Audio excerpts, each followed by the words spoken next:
this is a test fixture. I need to drill some new holes in it. My 00 is here.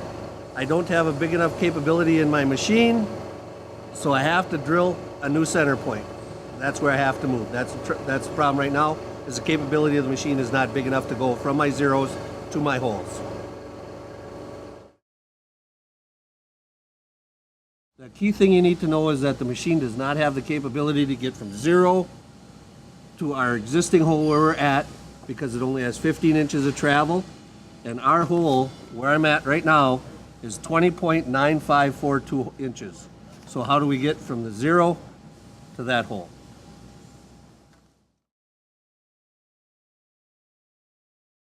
How I solved it was, I picked up my 2 0 corners, which are over here, with what's called an edge finder, excuse me, and I moved over in X and Y 14 inches, minus 14 inches in X because we're coming off this point.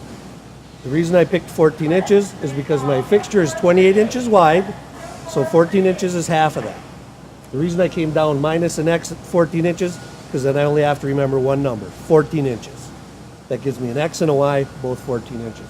And then what I did was I drilled a new hole, which what that did was move my zeros from here to right there. And the reason I had to do that is because I don't have the travel in the machine.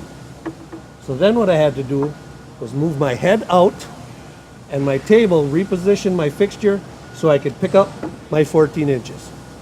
Now, I changed that 14 inches to zeros. So basically what I did was move my zeros from here to here, which is 14 inches over. Then I can hit my locations that I need for my dimensions over here, because I now have the travel in my machine. And the reason we have to do that and be very careful is because our dimensions, our tolerances are all plus or minus 1,000. That's 1/3 the thickness of a human hair, or 1/3 the thickness of this piece of paper. And I have 5/10 on my machine, so I'll be plenty close enough to get where I need to be. I now have the travel in my machine to get to my holes.